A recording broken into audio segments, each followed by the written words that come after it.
PESR institute and college, Prasanna plan, 8 Sundarwadi Chhatrapati Sambhajinagar. भविष्याचे no tension, घ्या आजच admission. PESR institute and college. Vidarbha कन्या श्री रुक्मिणी मातेचं माहेरघर असलेल्या कौंडिण्यपुरा येथे कार्तिक मासानिमित्त आयोजित साप्ताहिक उत्सवात आमदार राजेश वानखेडे यांनी सपत्नीक सहभाग घेतला।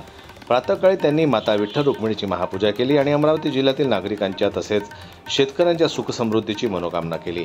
कौंडिण्यपूर इथं कार्तिक पौर्णिमेला आणि प्रतिपदेला दहीहंडीचा सोहळा मोठ्या भक्तिभावानं साजरा केला जातो।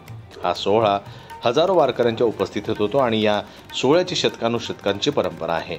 श्री विठ्ठल रुक्मिणीच्या कार्तिक मास उत्सवाचा भाग म्हणून हा सोहळा साजरा करण्यात येतो। कार्तिक प्रतिपदेनिमित्त आयोजित दहीहंडी सोहळा हजारो वारकऱ्यांच्या पालखी आणि दिंड्यांच्या उपस्थितीत भक्तिभावानं साजरा झाला। श्री विठ्ठल रुक्मिणी मंदिरातील कार्तिक मास उत्सवाचा एक महत्त्वपूर्ण भाग असून दहीहंडी सोहळ्याची शतकानुशतकाची परंपरा आहे। या सोहळ्यात सालाबादाप्रमाणे नागरिक उत्साहाने सहभागी झाले आणि भक्तिमय वातावरणात हा सोहळा संपन्न झाला।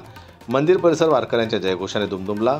सौ आरती राजेश वानखेडे यांनी या सोहळ्यात सक्रिय सहभाग घेतला। त्यांनी माता रुक्मिणीच्या चरणी तिवसा मतदारसंघातील नागरिकांच्या मांगल्याची प्रार्थना केली। त्यांच्यासह उपस्थित भक्तांनी मंदिरात पूजा अर्चना करून आशीर्वाद घेतला।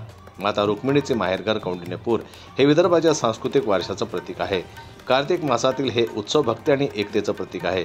शेतकरी आणि नागरिक संपूर्ण जिल्ह्याच्या कल्याणासाठी त्यांनी मातेसमोर प्रार्थना केली, असं प्रतिपादन याप्रसंगी आमदार राजेश वानखेडे यांनी केलं। या सोहळ्याला स्थानिक नागरिक, वारकरी संप्रदायाचे मानकरी, मंदिर ट्रस्टचे पदाधिकारी आणि भाविक मोठ्या संख्येने उपस्थित होते। उत्सवाची सांगता प्रसाद वितरणाने करण्यात आली। जनमत लाईव्ह न्यूज करता अमरावतीहून संजय जावरकर यांची रिपोर्ट।